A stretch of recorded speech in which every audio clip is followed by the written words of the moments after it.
Hey guys, welcome back to another episode of Disruptive Minds. Today I'm joined by Chris George, who is the CEO of SubSummit. And today he's going to be talking to us a little bit about how to get more out of your in-person network. You are listening to the Disruptive Minds podcast, home of the entrepreneur. Hi Chris, thanks for joining us. Thanks, Bill. Happy to be here. Yeah, so I know a lot of our audience doesn't know about SubSummit quite yet. So I was hoping that you could give us a little bit of an overview into who you are and what is SubSummit. Yeah, of course. Again, thanks for having me. I'm the CEO and co-founder of SubSummit. SubSummit's the largest event in the world for all direct-to-consumer subscription, membership, and loyalty brands. So think everybody from HelloFresh to FabFitFun to Ipsy to Foot Locker, Panera Bread, to even Spotify, YouTube for the digital subscriptions. We bring together all these brands to network, learn about new solutions, learn what leaders are doing in the space, how to handle acquisition, how to handle retention. But yeah, it's exciting. The event's happening May 28th and going to be in Dallas, Texas. Yeah, it's going to be a great event. I saw Mike Posner's going to be. Yeah, Mike Posner's going to. Got to give him a little shout out. But one of the things I really wanted to talk to you about today, and I think you're the perfect person to give some insight in this, is we live in a world now that's largely digital, right? A lot of people are doing interactions on LinkedIn, right? Zoom meetings are off the chart, right? You and me right now are having a StreamYard call. Yep. And this world is becoming more and more increasingly digital, and there's less and less in-person, in human-to-human interaction. And I think that conferences and events like SubSummit are, one of the last places we have for this kind of large-scale social networking. And I was wondering, what do you see the main benefits of continued person-to-person networking? Yeah. I think if there's anything we learned from COVID was that you can't replace face-to-face interaction, right? So there is something about having a one-on-one interaction with somebody, especially if you're in business, right? So you're having a business meeting, but sitting down and having a conversation with somebody is very different than doing it via Zoom. When you think about a Zoom meeting, the Zoom meeting ends and everybody just goes right back to what they were doing versus the interaction of doing it in person, grabbing coffee, grabbing a drink, getting to know them, almost feeling a little bit less casual, but also just being able to monitor the individual's behavior. Like, how are they reacting to what you're saying? Like, you can see it through Zoom, but there's also being in person. The conversation is very different. And also think about this, right? So when you think about an in-person event, you meet somebody at a conference, you're having a great conversation. The conversation ends, but then you see them later on at one of the networking receptions. You see them at a happy hour, you see them in the elevator, you get to continue that sort of conversation. And so, events are not going anywhere. And the digital age is taking away human interaction. Human interaction is a big part of building a relationship, right? And that's what makes events so special. And it's why, SubSummit grows every single year. It's why you see these big events like CES. They still have 100,000 people coming, right? You can't replace that. And I think that's the biggest takeaway we've learned from COVID. Yeah, I think about this a lot. Like, have you ever heard the analogy of like birthdays compared to like getting a nice dinner, right? So we all eat things for dinner, but we can't tell you what we had last week, even if it's a really good dinner, right? And I kind of picture these like the Zoom calls, right? You and I are on 3, 4, 5, 6, 7 of these a day.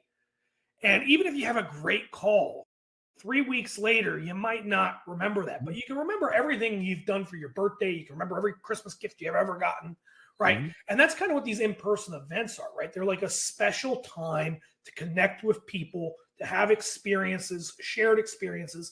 And those are the kind of things we remember, right? Because as humans, we remember those shared experiences and they become part of our stories, part of our lives. So I think that's a large part of why these events are so effective for network. And they are really special because you have these moments of interaction, these moments of togetherness that you just can't replicate in a non-special reoccurring format like a Zoom meeting. And I think that really adds to the overall experience. Yeah. It also comes down to how you approach when you're going to the event, right? You got to go in prepared. And that's another thing that becomes very important. So when I'm talking to my sponsors, I want them to get ROI from our event because I want them to come back year over year, right? It doesn't help me if somebody sponsors my event or buys a ticket and doesn't have success. because then they're not going to come back the following year. So, what's important is how do you approach events? Number one, I don't care what event you're going to, whether it's mine or somebody else's, the ability to be able to book one-on-one meetings at the event is a big deal, right? You're going to a conference to meet people, and it's like, you want to send your biz dev team, and then the event ends, and you're like, all right, who did you meet? How many business cards did you get? And it's very vague, right? Like, what's a follow-up look like? Well, events that have one-on-one meeting programs, you can walk into an event with 20 meetings in the books already. And now you're going in prepared, knowing who you're going to meet with. You can showcase a demo. You can look at their product offering and say, well, this is how our solution can help. And then you can set up a follow-up call post that one-on-one meeting. So number one, you pick an event that's got one-on-one meetings. SubSummit does, but there are others that do as well. I don't think you pick any event that doesn't have that. Number two, like, how are you being strategic? Look, if you're going to an event that's got 1,500 people, 500 people, 4,000 people, you're not going to meet everybody. So you should go into the app prior to the event and narrow down like 10 to 15 people you want to meet. You pull up their LinkedIns, you know what they look like. You see where they went to college. You see where they used to work. Now you're going in with like an approach. It's like, I'm going to find this person and I'm going to start a conversation with them. You can't meet everybody, right? And so like when I go to events, my team literally sends me a list of 20 individuals. I have their LinkedIn photo. I have their name. I have a little background around them. And when I see that person, the approach is very strategic, right? Another thing is like when you have that, it makes your approach to be able to walk somebody very easily. It's not like, hey, I'm Chris. It's, hey, Bill, I'm Chris George. You now just assume I know you or we've met, and it makes that conversation very different. Enough of this like, hey, I'm Chris George. And you're like, hey, I'm Bill. And you're like, oh, Bill, what do you do? Like, no. Hey, Bill, it's Chris George. I see you work with X and you do X. Like, instead of them telling you what they do, I'm going in knowing what they do. And I'm hitting them with an approach of like, this is how my conversation is going to start, right? And that becomes very important. I think those that are listening and you're thinking about events and you like to go to events, like this is how you need to approach it.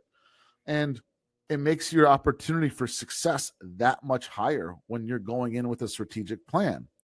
Also, always be willing to offer something, right? So good example, Bill, let's say that you're in the direct mail business. I'm just making this up for the sake of this call. Yeah.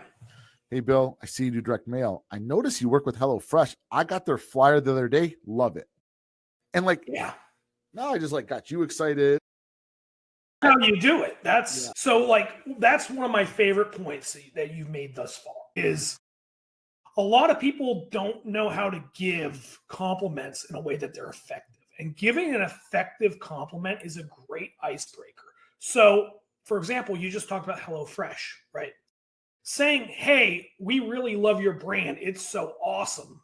Doesn't really do anything because they hear it all the time. All the time they're being told, I love your marketing. I love your fonts. I love your design.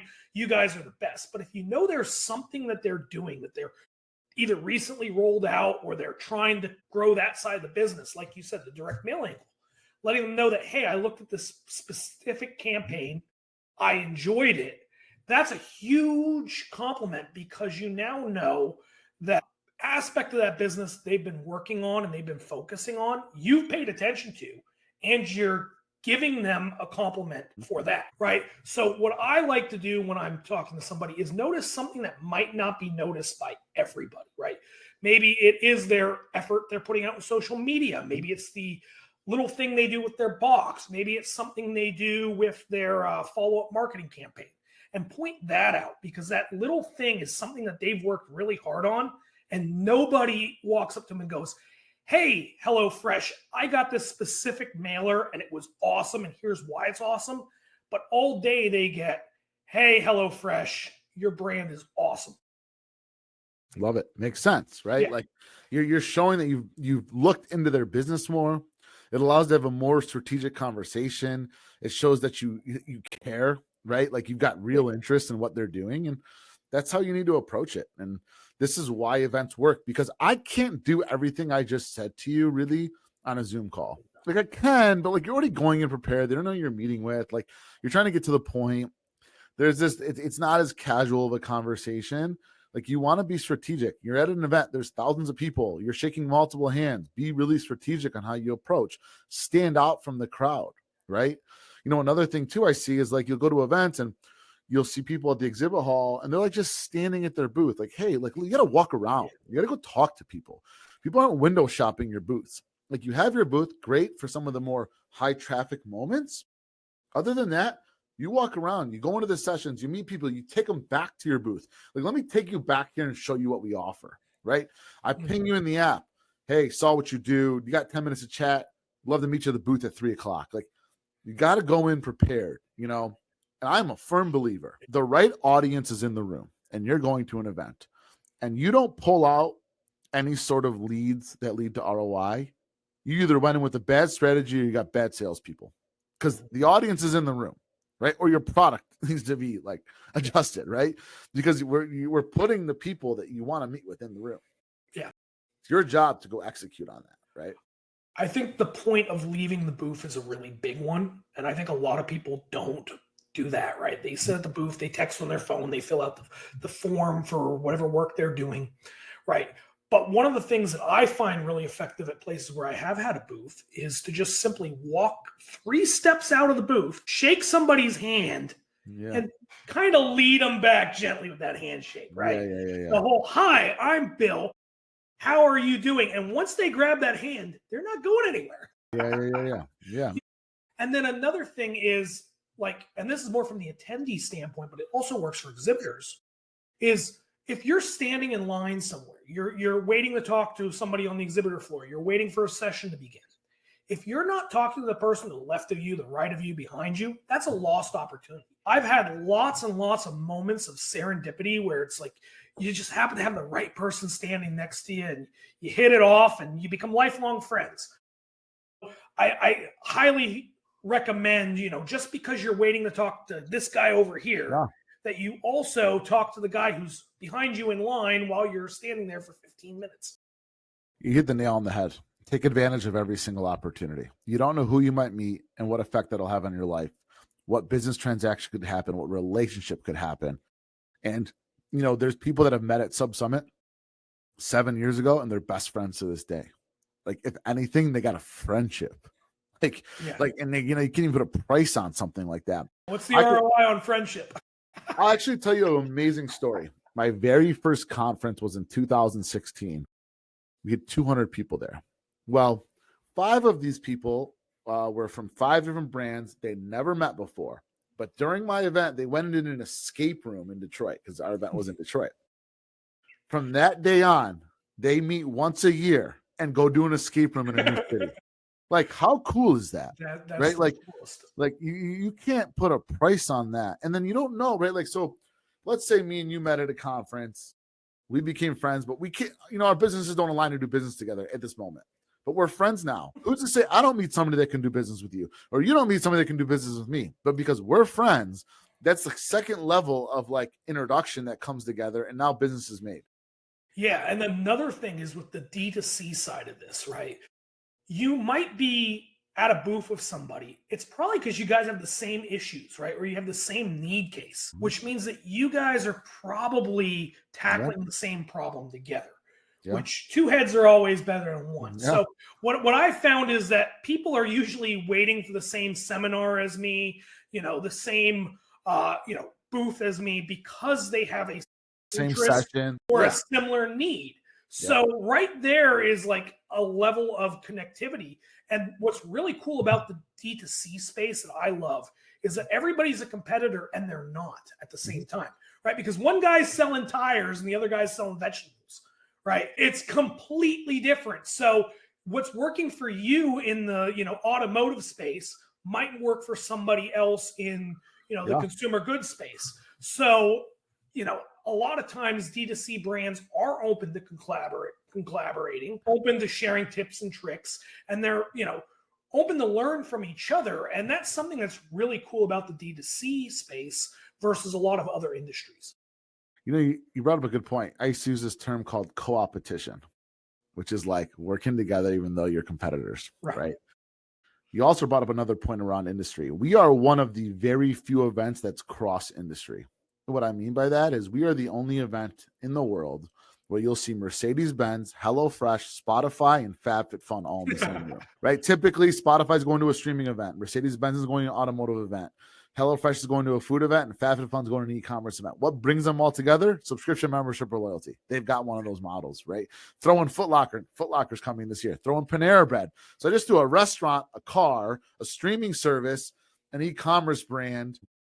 I don't remember the other two, but I just threw like 5 different industries all together in one bucket. Yeah, one of my favorites, Panera Bread. Yeah. Gotta have that membership, But and that's what's exciting here, right? Is the opportunity to meet people that are tackling the same kind of problems, the same kind of, paths to profitability, paths to, additional revenue. And they are competitors, but they're not, right? Yeah. They're not directly competing against you, and therefore you can bounce ideas off them.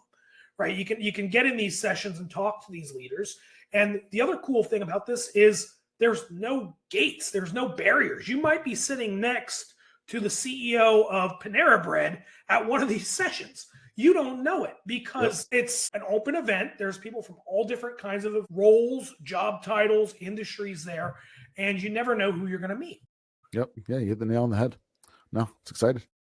Yeah. So you gave the tip of, doing a lot of pre-planning. And I think that's a big one, right? Because a lot of people don't have a game plan, right? You also said about getting away from the booth.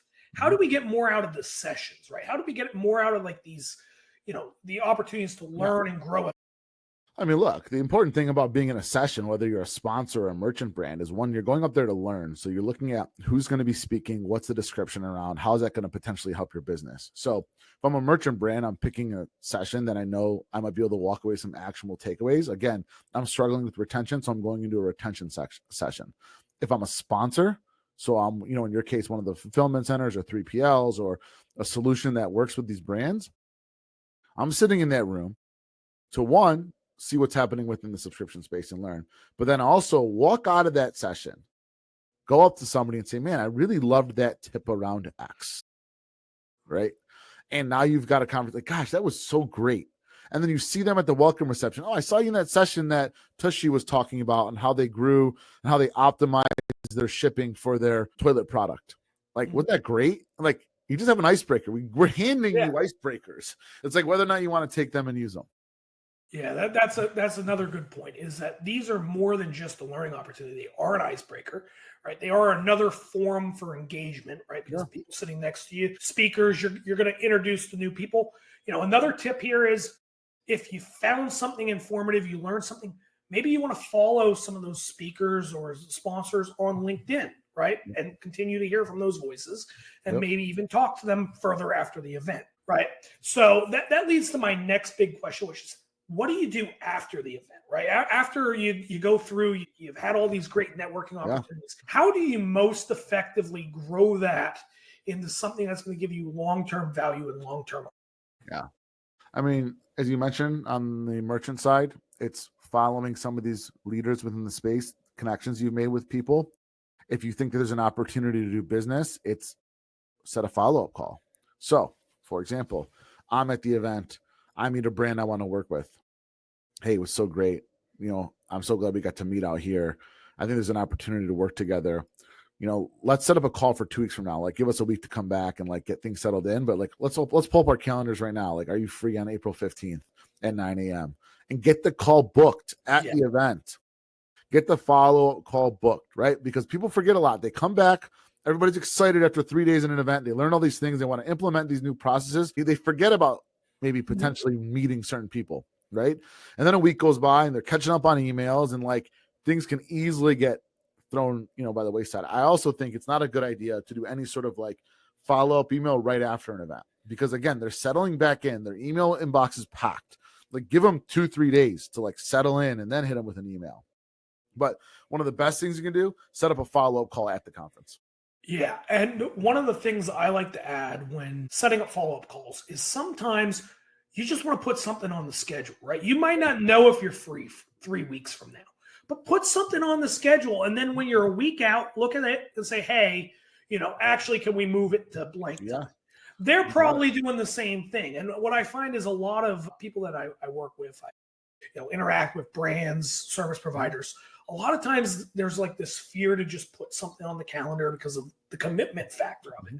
But I think there's a real opportunity there, especially at a live event, to just get something on the calendar so you know it's going to happen, right? If you got to move it, you got to move it, but at least it's there. Everybody's got a reminder. Everyone's going to get that reminder email, and it's going to go to top of funnel. Yep. Yeah. Love it. So you've been talking a little bit about SubSummit this whole time, but what I wanted to get into now is how SubSummit is different, right? So there's all these different conferences, like you said, you're cross industry, anything that's reoccurring revenue, subscription based, any of that is a good fit for SubSummit. But what's the difference, right? What's the magic sauce at SubSummit? Yeah. I mean, look, there's tons of retail events. There's tons of e-commerce events. You want to compete with the big elephants in the room, which is Walmart, Amazon.com. You've got to build a relationship with the customer. How do you build a relationship with the customer? Through subscription, membership, or loyalty. We're the only event for 2.5 days where everything is around how to build the subscription side of the subscription, membership, or loyalty side of the business.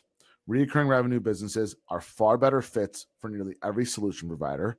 For example, email marketing softwares like Klaviyo, MailChimp, SendLane. Subscription brands have more communications, right? Because you got the renewal email, you got the transaction didn't renew, right?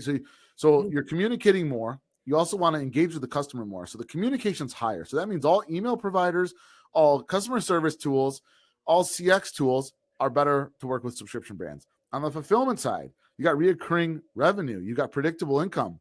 They got 10,000 subscribers that are sending out 10,000 packages per month. You know how to staff correctly, right? For shipping, you can predict what you're going to charge and maybe offer special discounts based on growth. But not only that, but like knowing that there's 10,000 renewals happening every month, plus they grow 5% a month, like you can predict how many packages are going out.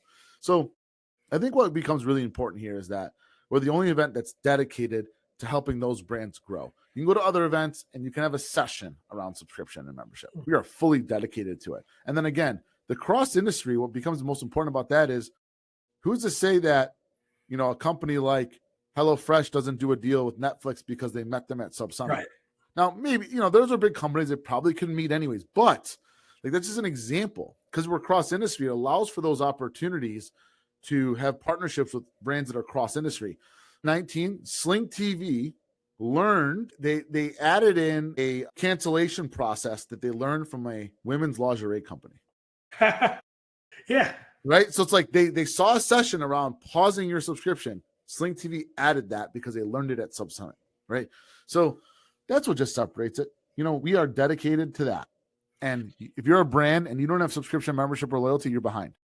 Yeah. My favorite thing that you said there is the fact that it's not just one session. It's not 2 sessions. It's not 3 sessions. It's 3 days of sessions, right? So there's a lot of things to learn. There's a lot of people in the space, and there's ways to implement subscriptions, membership, and loyalty into almost any kind of business model, whether it's lingerie, whether it's Panera Bread, right? Panera Bread sells subscription. Yeah. What? Yeah. Right. So, the need is always there. I also think that you guys picked a great city in Dallas. Our third year. Third year in Dallas.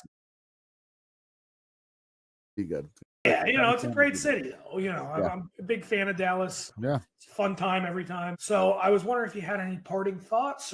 Excited to be on here. For those that are watching, if you're a solution provider, a 3PL, a shipping provider, a fulfillment center, or you just like to work with D2C brands, feel free to reach out. You should be at SubSummit. It's May 28th to the 30th in Dallas, Texas. If you're a brand and you want to learn how to grow your subscription model, your revenue or loyalty, or even don't have one yet and you want to know how to build one, you can come to SubSummit. We've got a hosted meetings program that allows you to attend for free, and you get $750 in travel reimbursement. So it's a no budget way. It's no excuse not to attend. And, looking forward to seeing you, Bill, and the team in May next month.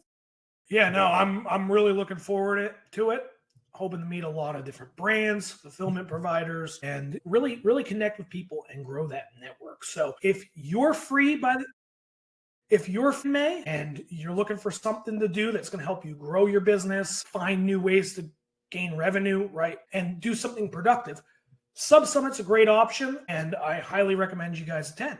Thank you so much for joining us, Chris. I think there was a lot of really, really good takeaways, and we appreciate having you on. Of course. Thanks so much.